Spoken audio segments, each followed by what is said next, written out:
15 ao 23. Pode dar essa aqui. Volta assim. Qual é a imagem do Deus invisível, primogênito de toda a criação? Porque nele foram criadas todas as coisas que há nos céus e na terra, visíveis e invisíveis, sejam tronos, sejam dominações, sejam principados, sejam potestades. Tudo foi criado por ele e para ele. E ele é antes de todas as coisas, e todas as coisas subsistem por ele. E ele é a cabeça do corpo da igreja. É o princípio, o primogênito dentre os mortos, para que tudo tenha preeminência. Porque foi do agrado do Pai que toda a plenitude nele habitasse, e que, havendo por ele feito a paz pelo sangue da sua cruz, por meio dele reconciliasse consigo mesmo todas as coisas, tanto a questão na terra como a questão nos céus.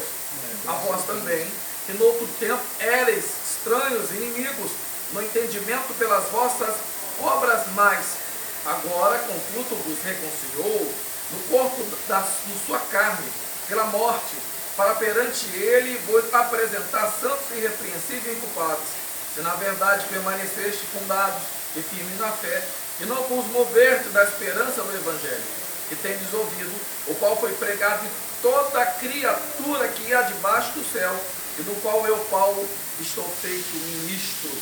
Amados, a gente está estudando a carta de Colossenses, e hoje a gente vai adentrar perenemente nesse primeiro ponto.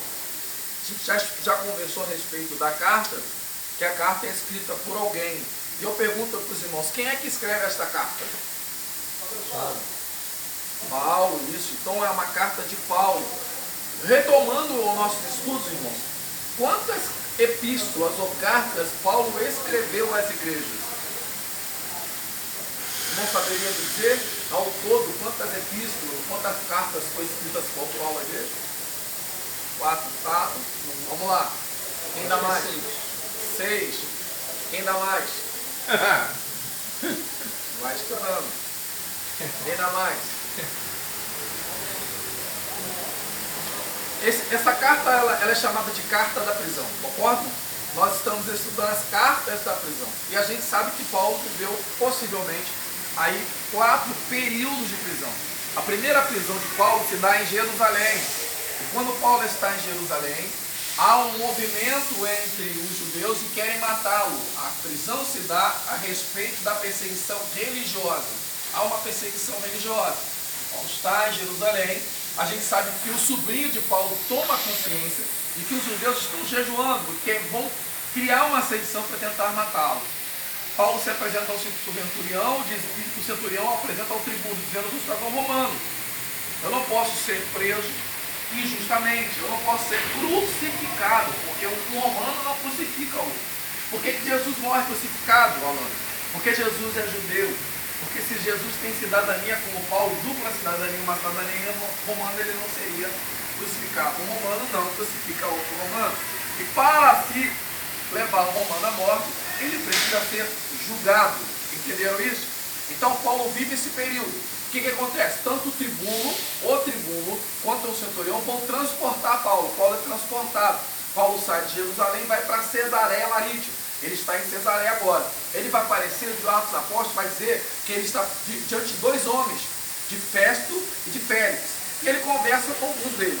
Quando ele está pregando o Evangelho de Cristo, um homem chamado Agripa vai dizer assim: Paulo, você quase me convenceu.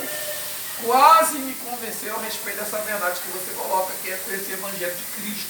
Então Paulo está nesse momento.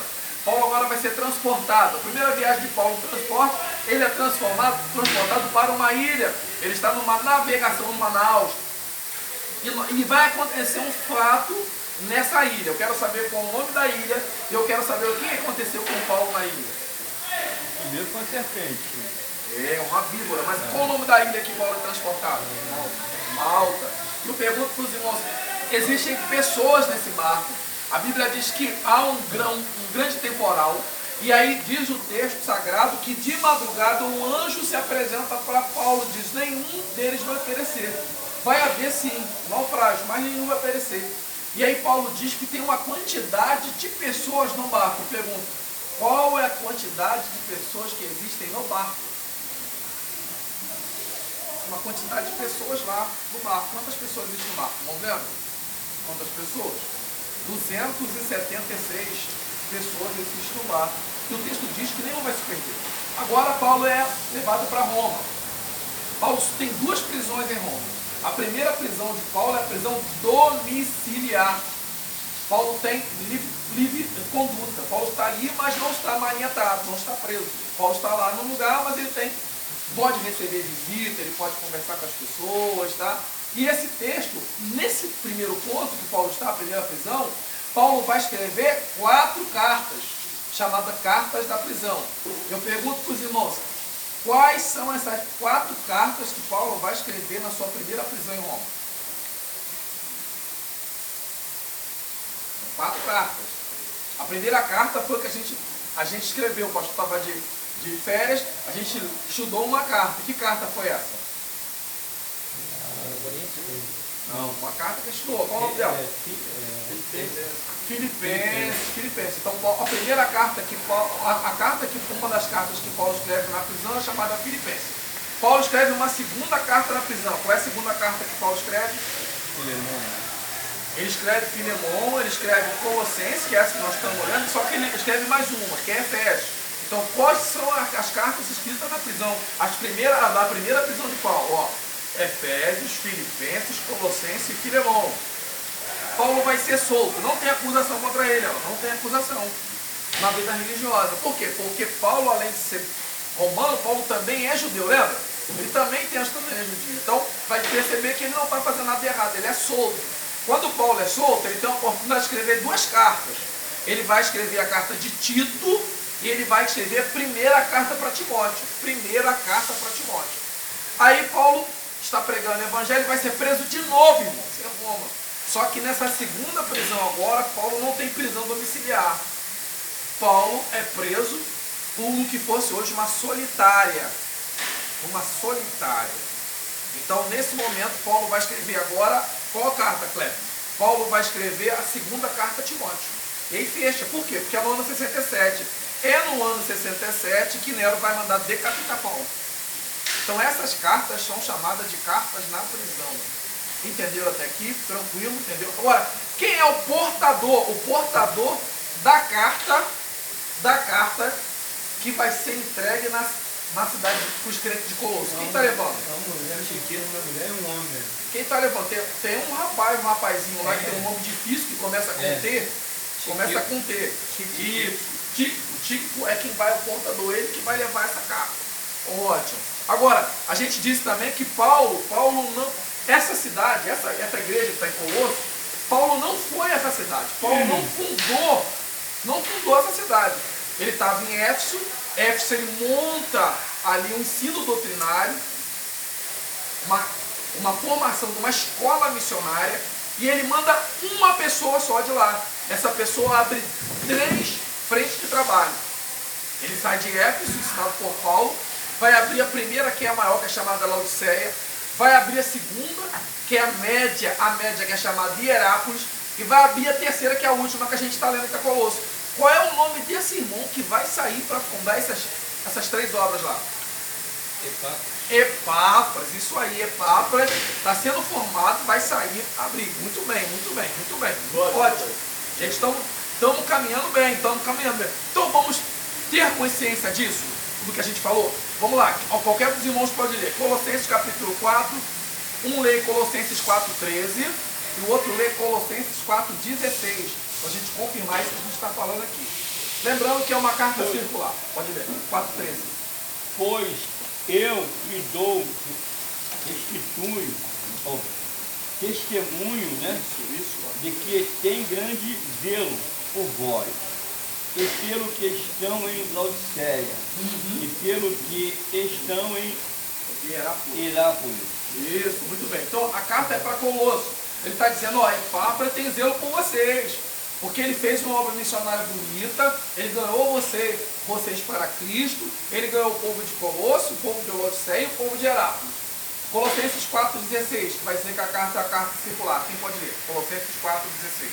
Quando esta epístola tiver sido lida entre vós, fazei que também não esteja na igreja de Laodiceia.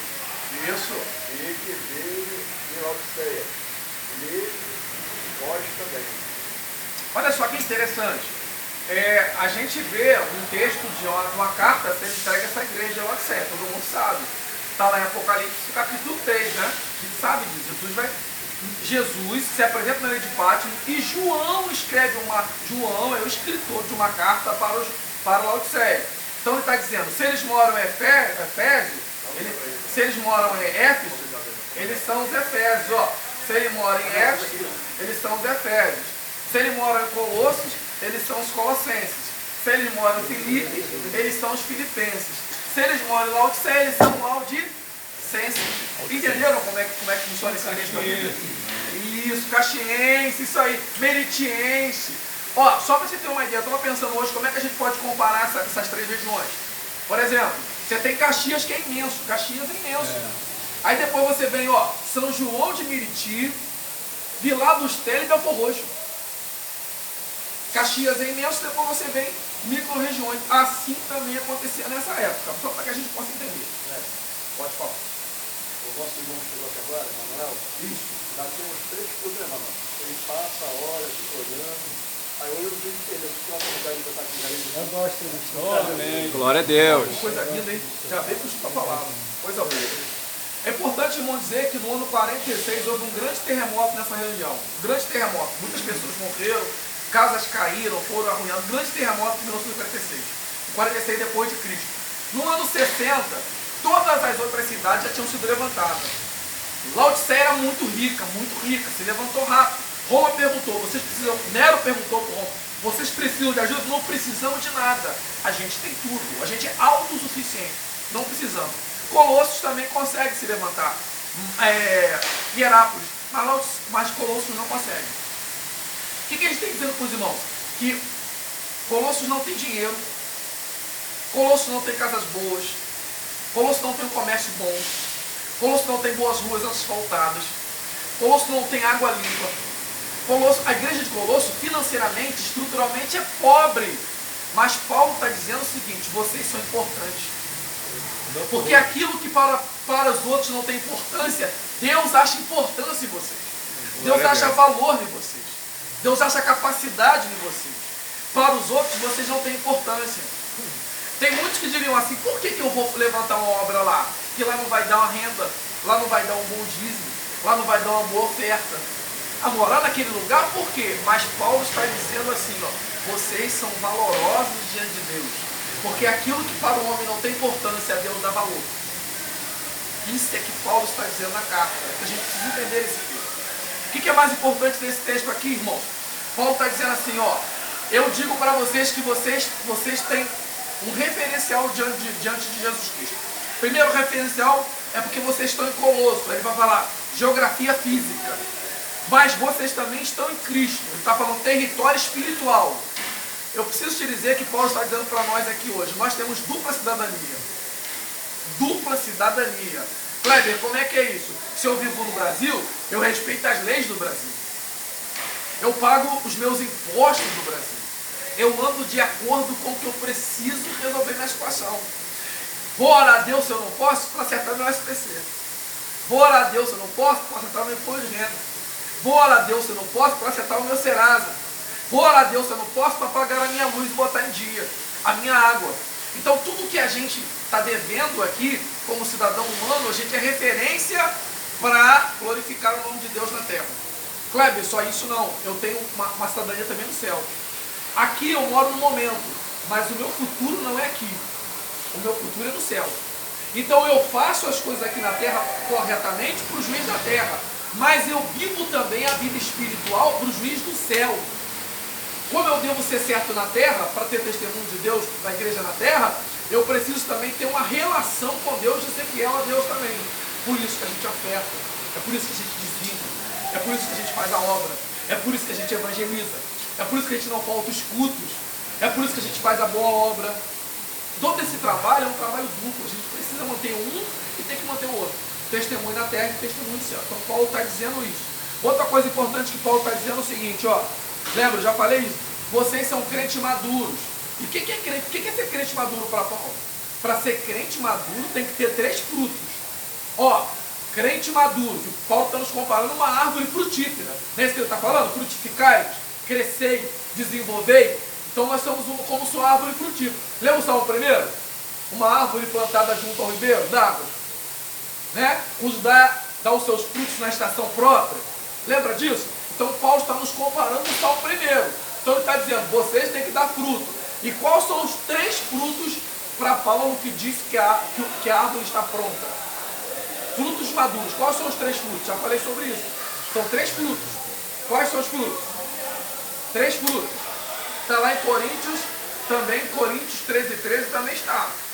Quem pode ler? Coríntios 13, 1 Coríntios 13:13. Para a gente rever isso aí. 1 Coríntios 13:13.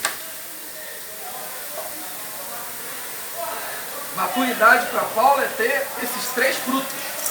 3 frutos. Que depois ele vai escrever para os Gálatas, vai dizer que é fruto do Espírito. 13. 1 Coríntios 13:13. Quem pode ler? Lá na frente. Agora, pois, permanecer a fé, a esperança e o amor. A esses 3, o maior deles é o amor.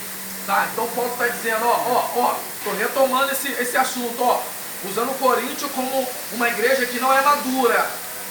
Por isso que você, às vezes você lê, você não consegue entender. Paulo diz assim, eu não consigo falar com vocês como espirituais. Vocês não crescem, vocês não desenvolvem, vocês não amadurecem, vocês não amadurecem, vocês são meninos. Não pude vos alimentar com comida sólida. Eu tenho que alimentar vocês com leite materno. Por quê, irmão? Porque eles não têm esses 3 frutos. Primeiro fruto, qual é o fruto? Fé. Segundo fruto é o fruto do amor. E o terceiro fruto é o fruto da esperança. Então ele está dizendo, vocês não têm esperança que Cristo vai voltar. Vocês não amam a Deus e não amam o próximo. E vocês não mantêm a fé. Então os colossenses têm os 3 frutos de uma maturidade cristã. Aí eu quero que você pergunte para o seu vizinho aí. Pergunta para ele, você tem os 3 frutos? Você tem os 3 frutos? Pergunta para ele, qual dos 3 você já desenvolveu? E aí Paulo vai dar continuidade nisso, porque Paulo, um versículo vai contando para o outro. Um versículo vai batendo no outro. Assim, vocês estão produzindo fruto? Porque quem produz fruto tem poder de transformação na vida de outra pessoa. Quem produz fruto já frutificou. Quem amadureceu já está transformado. Se você já está transformado, você já pode pregar. Se você prega, a sua pregação gera resultado. Aleluia. Você já frutificou, agora vai frutificar na vida do outro. Se você frutificou, tem os 3 frutos. Se tem os 3 frutos, está maduro. Se está maduro é porque foi transformado. Se você foi transformado, você pode levar esse fruto para outro, frutificar na vida de outro. E esse teu fruto na vida de outro vai dar resultado. Ele está falando, vocês vão ganhar muitas almas. E essas almas vão permanecer. Quer ver como é que está isso no texto bíblico? Abre a Bíblia aí comigo. Evangelho de João, 4º livro do Novo Testamento. Você vai ver que vai correlacionar com o que Cristo disse. Evangelho de João, capítulo 15, versículo 16. O que Paulo está dizendo, Jesus já disse lá atrás. Evangelho de João, capítulo 15, versículo 16. Jesus já falava sobre isso. Vamos lá. 4º livro do Novo Testamento, Evangelho de João, capítulo 15, versículo 16. Quem pode ler? Não me escolheste vós a mim, mas eu vos escolhi a vós. E vós vos nomeei para que vedes e deis fruto, e o vosso fruto permaneça, a fim de que tudo quanto em meu nome pedirdes ao Pai, Ele vos concederá. Olha só, esse texto é muito mal usado. Todo mundo usa assim, tudo que pedir o Pai, Ele vai conceder. Só que ninguém viu o contexto. Ele está dizendo assim, não, vocês não me escolheram não, os discípulos. Eu estou falando com os discípulos, hein? Vocês pensam que vocês me escolheram? Vocês pensam que vocês me viram? Foi eu que chamei. Vem Pedro. Verdade. Vem Tiago. Vem João. Vem. Não, vocês não me escolheram. Não. Vocês estavam no meio da multidão. Eu escolhi vocês no meio da multidão. Não. Vocês não me escolheram. Eu vos escolhi. Verdade. E vos dei um nome. Dei um nome no reino. Teu nome está escrito no livro da vida. Eu vos dei um nome, porque escrevi os vossos nomes no livro da vida. E eu vou dizer para vocês, vocês vão dar muito fruto, mas o fruto de vocês é fruto maduro, é tão maduro que vai permanecer. Quem você pregar vai permanecer na presença. Quem você ganhar vai continuar na presença. Quem o pastor ganhar vai virar diácono, vai virar presbítero, vai virar evangelista, vai chegar o pastor como pastor, porque o fruto dele é maduro e ele dá resultado com o fruto que dá. E o fruto que ele dá permanece. Glória a Deus. Ele diz assim: escute vós, tudo que vocês pedirem ao Pai para fazer esta obra que eu vos delego a fazer, tudo que vos pedirem, natural e sobrenatural, o Pai vos concederá para fazer a obra que vos manda e envia. Glória a Deus. Glória a Deus.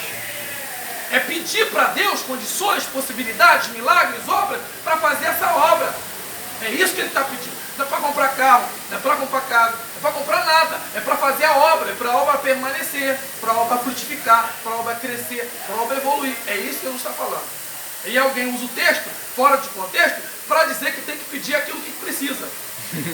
Você tem que entender o seguinte: Deus não nos dá segundo aquilo que queremos, Ele nos dá segundo aquilo que necessitamos.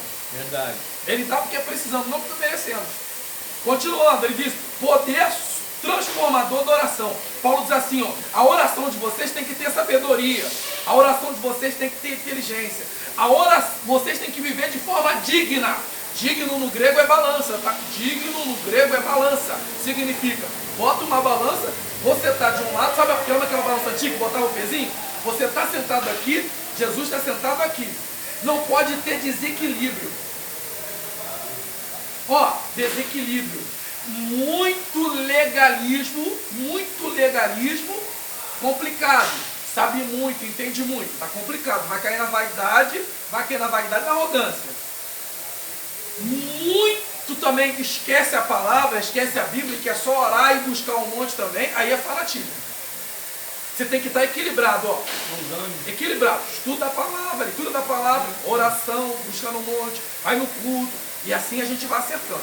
Equilíbrio. Aí Paulo fecha dizendo assim, ó: vocês precisam de poder para ter paciência e longanimidade. Paciência significa conseguir suportar as circunstâncias da vida, a luta e os problemas. Longanimidade, paciência para enfrentar pessoas difíceis. Verdade. Para suportar gente que parece gente ruim, gente que só traz problemas.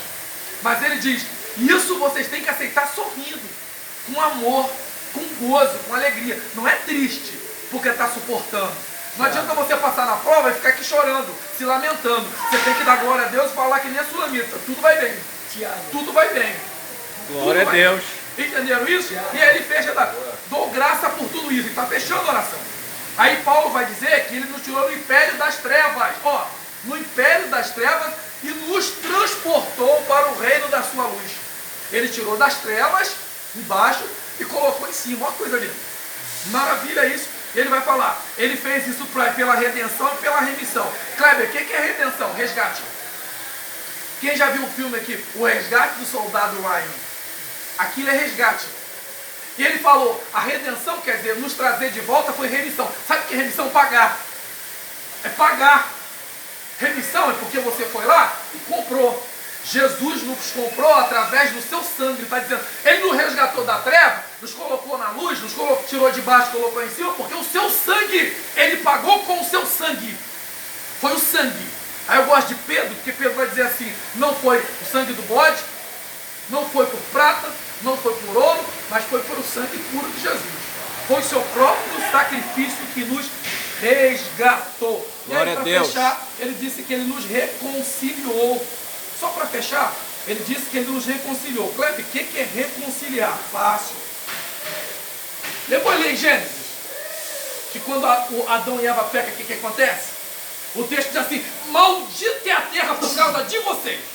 A partir de hoje na terra vai ser maldita, vai criar cardos e espinhos. Ele está dizendo, maldita é a terra vai sofrer por causa de vocês. Os animais que lidavam com o casal passaram a ser selvagens. Passaram a ser carnívoros depois. Se alimentar uns dos outros, se alimentar dos homens. Não existia isso. Tudo era feito perfeito. Deus fez tudo perfeito. Era harmonia. O homem e a mulher começaram a brigar, começaram a ter inimizades entre o outro. E daqui a pouco vai acontecer o primeiro homicídio. Caim e Abel vai matar o outro. Isso não existia. Até que o pecado viesse. Outra coisa, o homem criou inimizade para com Deus. O homem vivia, toda a tarde tinha um encontro com Deus, agora é inimigo de Deus, porque do pecado que está nele. Deus Santo não pode contemplar e não pode permitir o pecado. Houve um afastamento. Quando Jesus morreu na cruz, a primeira coisa é que ele começa a acertar isso. O homem começou, o vazio que existia nele começou a ser preenchido pelo Espírito Santo. Ele começou a ter comunhão consigo próprio.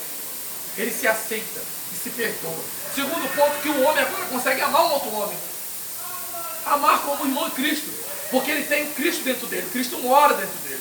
Outra coisa que o homem, através da oração, ele consegue ter comunhão com Deus. A inimizade foi desfeita. Ele começa a fazer. E no futuro, no milênio, ele vai ter comunhão com os animais e a terra vai ser restaurada. Jesus falou, ele nos reconciliou.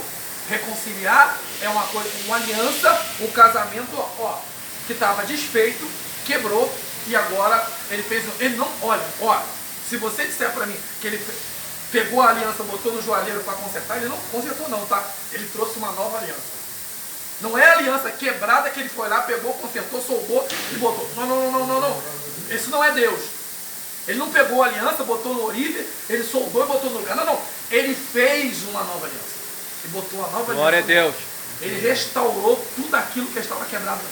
Para que a gente entenda que Deus é poderoso para cumprir infinitamente mais do que pedimos ou pensamos. Ficamos de pé em nome de Jesus. Deixa eu dar um pouquinho naquela parte da... Pode falar, igreja pobre, pode estar falando aqui, depois a gente aprende. Um pastor, um missionário, aleluia, amigo meu, ele tinha um caminhão e uns carros bonitos, 2 carros de condição financeira. Aí Deus mandou ele ir para dentro de Seropédica, entre Seropédica e Chaperó, lá dentro da roça dele. Aí ele foi, e vendeu o caminhão e vendeu 2 carros. Lá montou uma igreja. Isso que ele está montando a igreja, as pessoas que iam não tinham condição financeira para ofertar e dizimar. O dízimo das pessoas era galinha, banana. Aí ele falou, Senhor, aí o que é isso aí, varão? Não, isso aqui é o dízimo.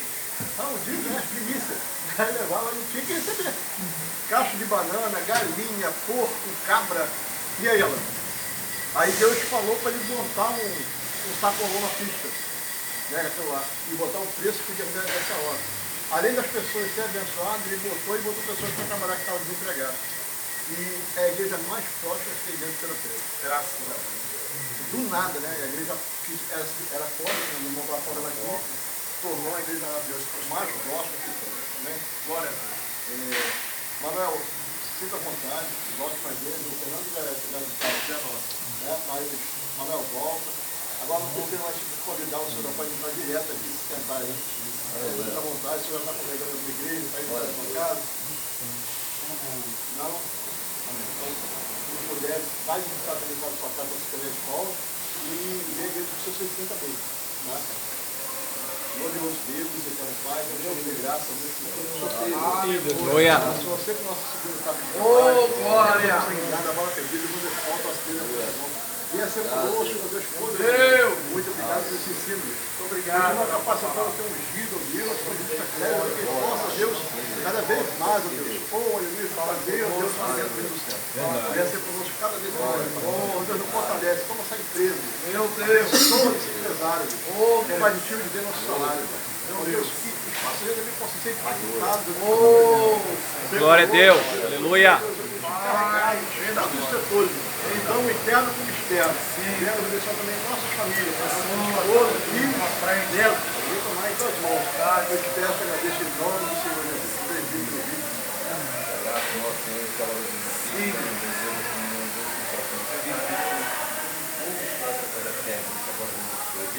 Amém. Até aqui, e por isso Estamos alegres. Essa reunião, Salvação de espero alma. que seu irmão capaz de Hoje nós temos Alan Crente estará pregando a palavra e presbítero.